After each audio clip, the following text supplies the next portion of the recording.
Mata upu e lua, o le ainga o Israelu, o le ngafo Yuta, ma Yese, ma Kalepo. O atalini o Israelu, o Reupena, o Simeona, o Levi, ma Yuta, o Isakara, ma Sepulona. O Tanu, o Yosefa, ma Peniamina, o Nafatali, o Kato, ma Asera. O atali o Yuta, o Eru, ma Onani, ma Sila, e tolu i lantou, na whanau i ante ia i le awhawhine o sua, o le sākanana. A o Eru le ulumatua Yuta, sa leanga o ia i lumo Yehova, o na ia fasioti le i ate ia. O tamara fo i le avalo na atali, na whanau ia i ante ia o Faresa, ma Sera, o atali umo Yuta e to alima ia. O atali o Faresa, o Esarona ma Hamulu, o atali fo i o Sera, o Semeri ma Etano, ma Hemana, ma Kalakolu, ma Tarata, o ilato uma ia e to alima. O le atali fo i o Karame, o Akara, o ia na whatinga ina Israelu, o le na angasala i le mea na Faitauina.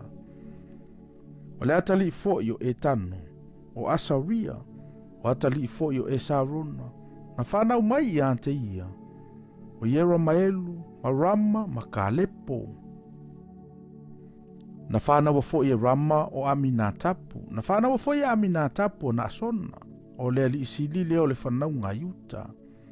Na whanau fo i Nasona o Salemona, na whanau fo i Salemona o Poasa, na whanau fo i Poasa o Opeta, na whanau fo i Opeta o Yese, na whanau fo i Yese lana ulumatua, o Eliapo, o Aminatapa, o lona to lua lea, o Sama o lona to tolu lea, o Natanielu o lona to wha, o Ratai o lona to lima, o Osema o lona to ono, o Tavita o lona to fitu, o Lato tua whawhine foi, o Seruia ma Apikaila, o whanau foi a Seruia, o Apisai ma Yoapo, ma Asaeli e to atolu.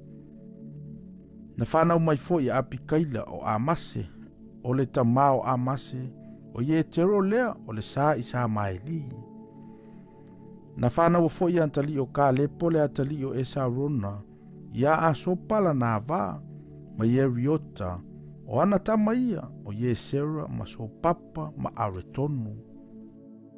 Ua oti a sopa o na whai a vā i leo Kalepo ia Efarata, ua whanau foi ia te i o huro, na whanau foi e huro auri, na whanau foi e auri o Pesaleli. E muli ane foi, o na aluane i leo e Sarona i lea whawhine o Makiro, o le tamao Kiliata, na ia whai a vai ina ua o i o na tausanga e ono se fulu, na whanau foi o ia ante ia o se kupu. Whanau foi i se kupu ia iru, na ia te ioa ai e lua se fulu ma le tolu i le nu o Kiliata. Na whaoa e ia o Kasuri, ma Arama na ia te ilatou, atoa ma havota ia iru, ma Kinata, atoa ma ona whaoa a ai. O a ai ia ono se fulu. O a ai uma ia na iai atali o Makiru, o le tamao Kiliata. Woti e Sarona, i Kalepo e Farata, o na whanaule i ante ia avia le ava e Sarona, o Asura, o le tamao ki toa. O atali foi nei o Yera Maelu, o le ulumatua e Sarona, o Rama, o le ulumatua ma Puna, ma o Rene, ma o Sema, ma Akia. Sa Yera Maelu foi o le tasi a vā, o lona ingo a Tara, o ia o le tina o Nama, o atali foi nei o Rama le ulumatua, Yera Maelu, o ma Asa, ma Yaminu, ma Ekeru, o atali foi nei o Nama, o Samai, ma Yata, o atali o Samai, o Natapu, ma Apisura. O le ingoa le ava Apisura, o avi aila na whanau e ia te ia o Akipana ma Molita. O atali o Natapu, o Seleta, ma Apaima, a ua oti Seleta, e le aisa na whanau. O le atali o Apaima, o Isai, o le atali o Isai o Sesani, o le atali foi o Sesani, o Akalai, O atali fo yo yata le uso samai, o ye tero ma yo na tana, au oti ye tero e le aisa na whanau. O atali fo yo na tana, o peleto masasa, o atali ia o yera mahelu.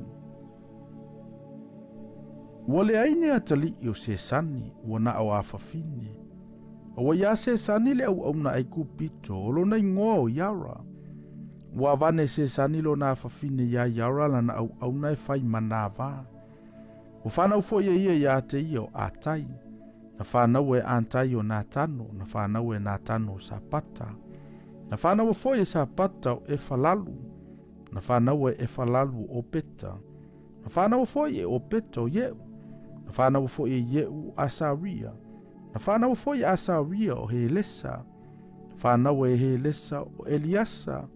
Na whanau fo e Eliasa o sese mai. Na whanau fo e sese mai o Saluma. Na whanau e Saluma o Yekamia. Na whanau fo e Yekamia o Elisama. O atali fo o Kalepo le uso Yeromaelu o mesa o lana ulu matua. O ia o le tamao sifi. O atali fo o Maresa o le tamao he perona. O atali fo he perona o koru, matapua, ma rekema, ma sema. Na whanau fo e sema ra ama o le tamaa yo rekeama. Na whanau fo e rekema o samai. O atali o samai o meona. O meona foi o le tamā o Petesura. Na whanau mai e efa le pālaki a Kalepo. O Kaurana, ma Mosa, ma Kasese. Na whanau foi e Kaurana o Kasese. O atali foi o Yatai, o Rekema, ma Yotamo, ma Kisani, ma Pelete, ma Efa, ma Saapo. Na whanau mai e ma aka le pālaki a Kalepo. O Severa, ma Tirakena. Na whanau fo ia ia o Saapo le tamā o Matamana, o Seva o le tamā o Makapena, ma le tamā o Kipea, o le awhawhine o Kalepo a Kesaia. O atali fo nei o Kalepo le atali o Huro, o le ulumatua e Farata, o Sovala o le tamā o Kiriata Yarima, o Salema o le tamā o Peteleema, o Harefa o le tamā o Pete Kateru, o Sovala o le tamā o Kiriata Yarima, sa ia te ia o Antali, o Haroe, ma le tasi vaenga o Manaka, o Ainga o Kiriata Yarima, o sa ye te ro, ma sa puti, ma sa su mati, ma sa meserai, o ila tau ia na tutupu ai sa so raa, ma sa ese tao la. O atali o Salema, o Peteleema, ma sa ne topa, o Atarota, o Pete yoa apu, ma le tasi vaenga o sa manaka, o sa so raa.